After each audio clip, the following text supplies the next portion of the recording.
Bon réveil, bienvenue dans ce journal et toutes nos excuses pour ce léger retard. Le président de la République, Alassane Ouattara, était hier vendredi à Korogo pour assister aux obsèques du chef canton de la ville, Bafao Coulibaly. Dès son arrivée, il s'est rendu à la place Bondala où ont eu lieu les hommages, puis il a pris part à la prière mortuaire. C'était à la mosquée du Djelisso. Alvor Assa, depuis Korogo.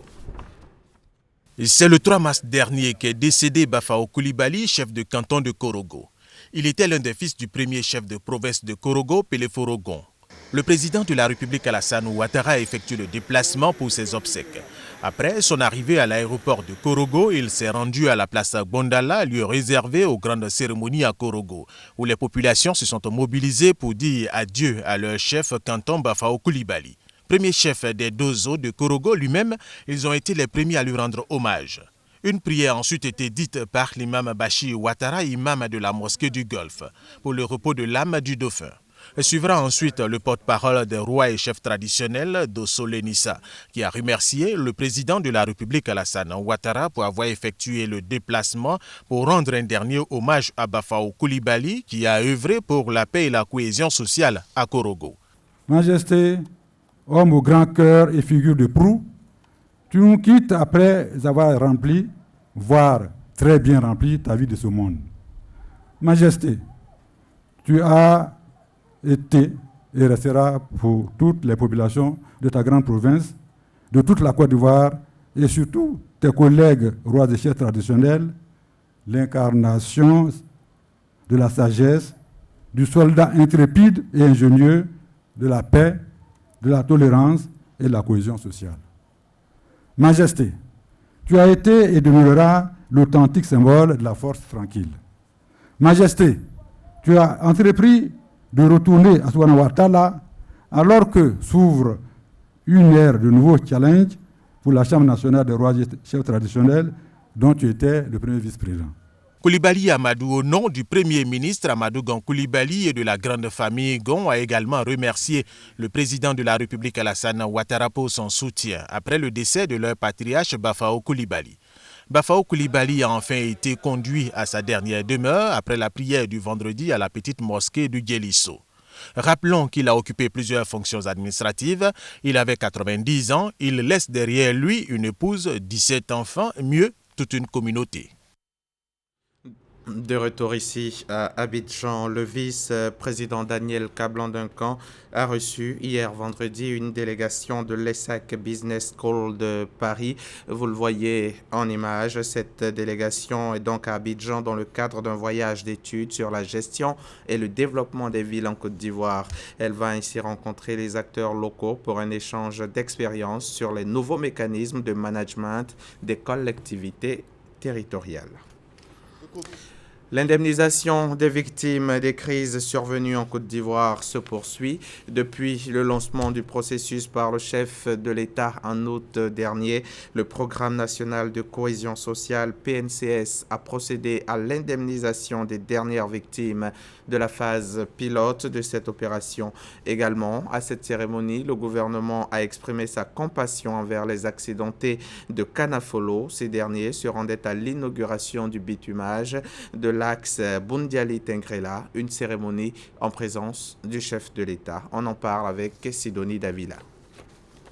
C'est une double cérémonie qui donne à l'État d'exprimer sa compassion aux victimes de Kanafolo dans le nord du pays ou à leurs ayants droit. Également à ceux de la crise post-électorale.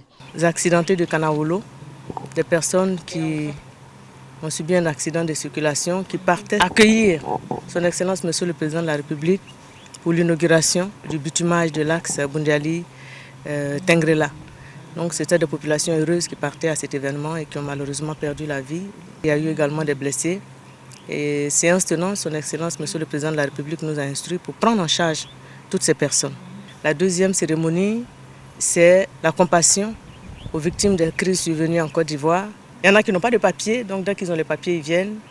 Et il y en a, comme j'ai dit, qui n'avaient pas été désignés. Maintenant, la famille est d'accord, ainsi de suite. C'est des cas comme ça que nous avons. Et puis, il y a des gens qui étaient portés disparus, qu'on n'arrivait pas à retrouver via les appels téléphoniques.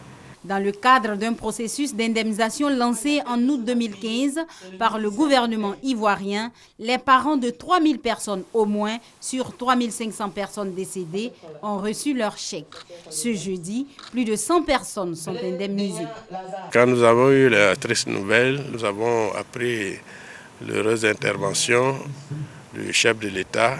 Donc du coup, ça nous a énormément réjouis.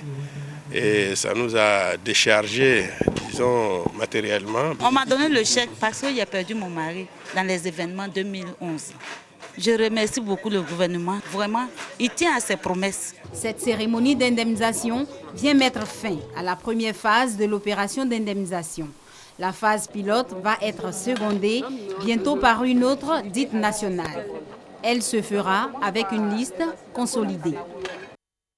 Les pays membres de l'Afristat, l'Observatoire économique et statistique d'Afrique subsaharienne, sont en conclave ici à Abidjan pour une réunion afin d'examiner et approuver le rapport d'activité 2016.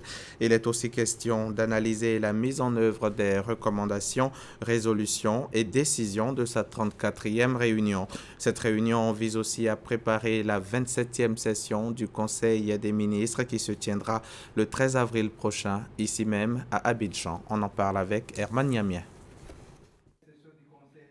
L'année 2016 terminée, les pays membres de l'Observatoire économique et statistique d'Afrique subsaharienne Afristat à Abidjan pour faire le bilan des activités.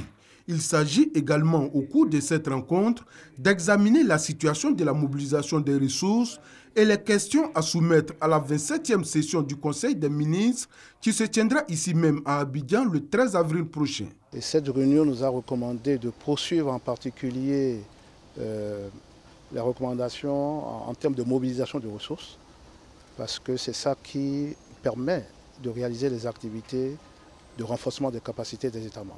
Donc nous avons mis l'accent sur les activités de plaidoyer et de sensibilisation en vue d'amener les autorités des États membres d'Afristat à verser à temps leur contribution.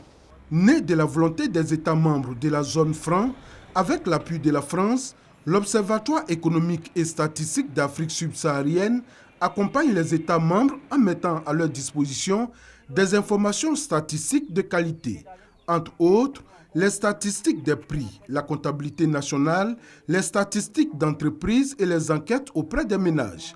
Représentant le ministre du Plan et du Développement, Aïssata Sobia, précise que c'est grâce aux statistiques fournies par les structures spécialisées que l'État oriente ses priorités en matière de planification du développement.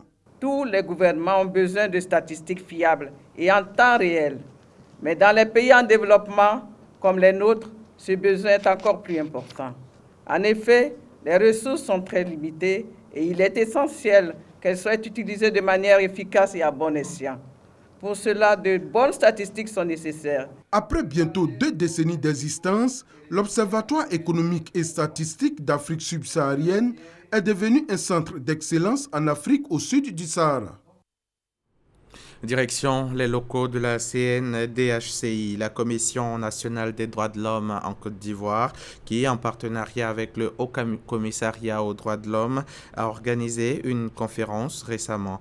Un seul point à l'ordre du jour, contribuer avant le départ définitif de l'ONUCI au renforcement de la formation de la police et de la gendarmerie nationale en matière des droits de l'homme. Ahmed Traoré, Alexis Ouedraogo.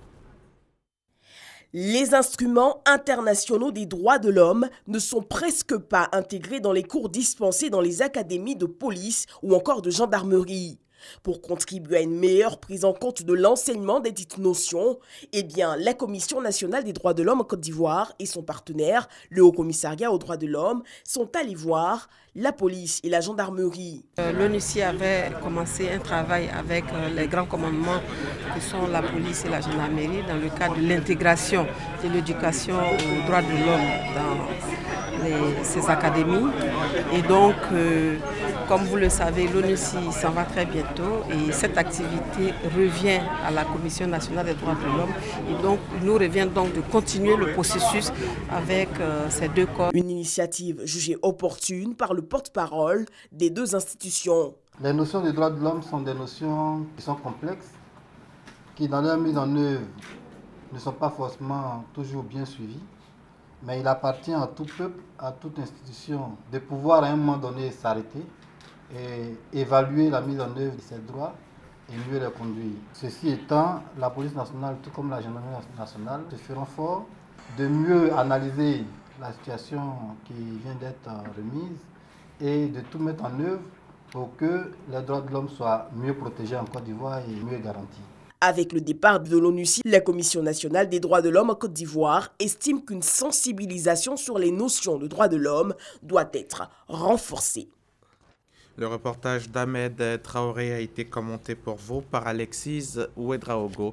L'actualité internationale, en bref, la République démocratique du Congo a un nouveau Premier ministre. Il s'agit de Bruno Tshibala, l'ancien secrétaire général adjoint de l'UDPS, le parti d'Étienne Tshisekedi. Ancien parce qu'il a été exclu il y a quelques semaines après s'être désolidarisé de la nouvelle direction du parti. Sa nomination est le résultat des tractations entre la majorité présidentielle et une frange de l'opposition après l'échec de l'application de l'accord signé le 31 décembre dernier entre pouvoir et opposition. Le principal parti d'opposition à l'ex-président gambien Yahya Jammeh, le Parti démocrate unifié, a remporté la majorité absolue aux élections législatives du jeudi 6 avril avec 31 sièges sur 53 à l'Assemblée. C'est donc une victoire écrasante pour le camp du président Adama Barrow, désormais indépendant. Ce résultat du premier scrutin post-Jammeh tourne définitivement la page de l'ancien président dont le parti dominait l'ancienne Assemblée. Un homme soupçonné d'actes terroristes a été placé en garde à vue dans la nuit du vendredi 7 à samedi 8 avril à Stockholm au lendemain de l'attaque au camion bélier qui a fait 4 morts et 15 blessés dans la capitale suédoise. C'est ce qu'a annoncé le parquet. Un autre soupçonné d'être en lien avec l'attaque a également été interpellé. Et puis, pour terminer, Enrique Capriles, un des leaders de l'opposition vénézuélienne et ancien candidat à la présidentielle en 2013, a été déclaré inéligible pour 15 ans ce vendredi 7 avril. Cette mesure des autorités l'empêchera de se présenter en 2018. Merci de nous avoir suivis. Bonne journée de samedi sur RTI1.